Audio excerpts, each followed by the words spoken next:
Yeah. Yeah, the Green Inferno, like this group of like college like activists go into the rainforest to stop the trees from getting cut down and stuff. Was this financed by Trump? I'm already liking this. Nice. And they end up like they're in the rainforest. Their plane goes down, and they get kidnapped by this gang of like cannibal jungle natives.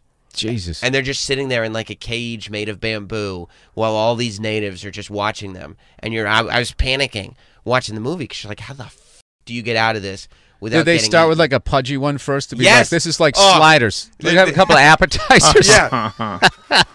They take the pudgy one.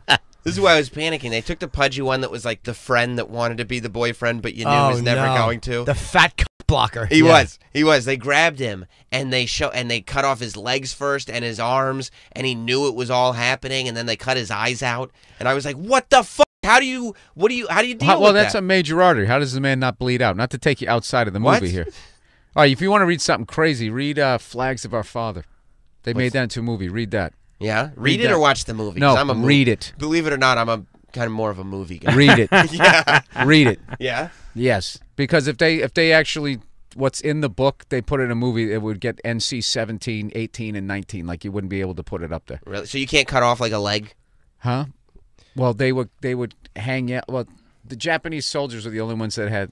They were the only army that had rules about cannibalism, and it was only you couldn't eat another Japanese soldier. That was the rule. Yeah, well, they had this weird. They had this thing where I read the book so long ago. It was basically one time when Britain came in there to try to force them to trade with the rest of the world or take them over, or whatever.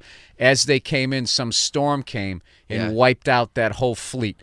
So then they got this idea that that was some sort of wind god that loved Japan, so there was no way that they could lose. So they didn't really prepare as they stretched across the Pacific, and they didn't have any provisions, and they were on these fucking islands that really didn't have any growth or anything, so they had no food. So they were eating the people they captured. Yes. So and it was so fucked up that they only released it like when the guy finally wrote the book, like whatever, 50 years later or something like that, when it was finally declassified or something like that. But they would just tie these guys up and they would just cut meat off their backside while they were alive, and then they would try to keep them alive as long as they could because the vitals fresh, had the most protein, and they would just throw them in a pit and they'd be laying there with like it was just no, dude, it was like when I was reading it was like really the Japanese back then, they were like the white people of Asia, where they thought that they were superior to everybody else. The shit that they did to the Koreans, Chinese, and just all the way through there, like they were. That's not like doing it to other they gave people. white Europeans a run for their money. They really did. They were actually referred. The Japanese were referred to as honorary whites in an official Pentagon like paperwork. Like before we went into World War II, when we were still thinking about how to play this. Oh, so they were. So we gave them a little pat on the head, little racist pat on the head. Well, it was really insidious. So it's actually kind of we were the kind of the Han Solo of the planet. It's sort of like when I get patriotic, that's the America I think about is like the one that's like cash on the barrelhead. Like where I'm a scoundrel. I'm all about the capitalism. And we were watching World War II happen, and we're just sort of like just watching.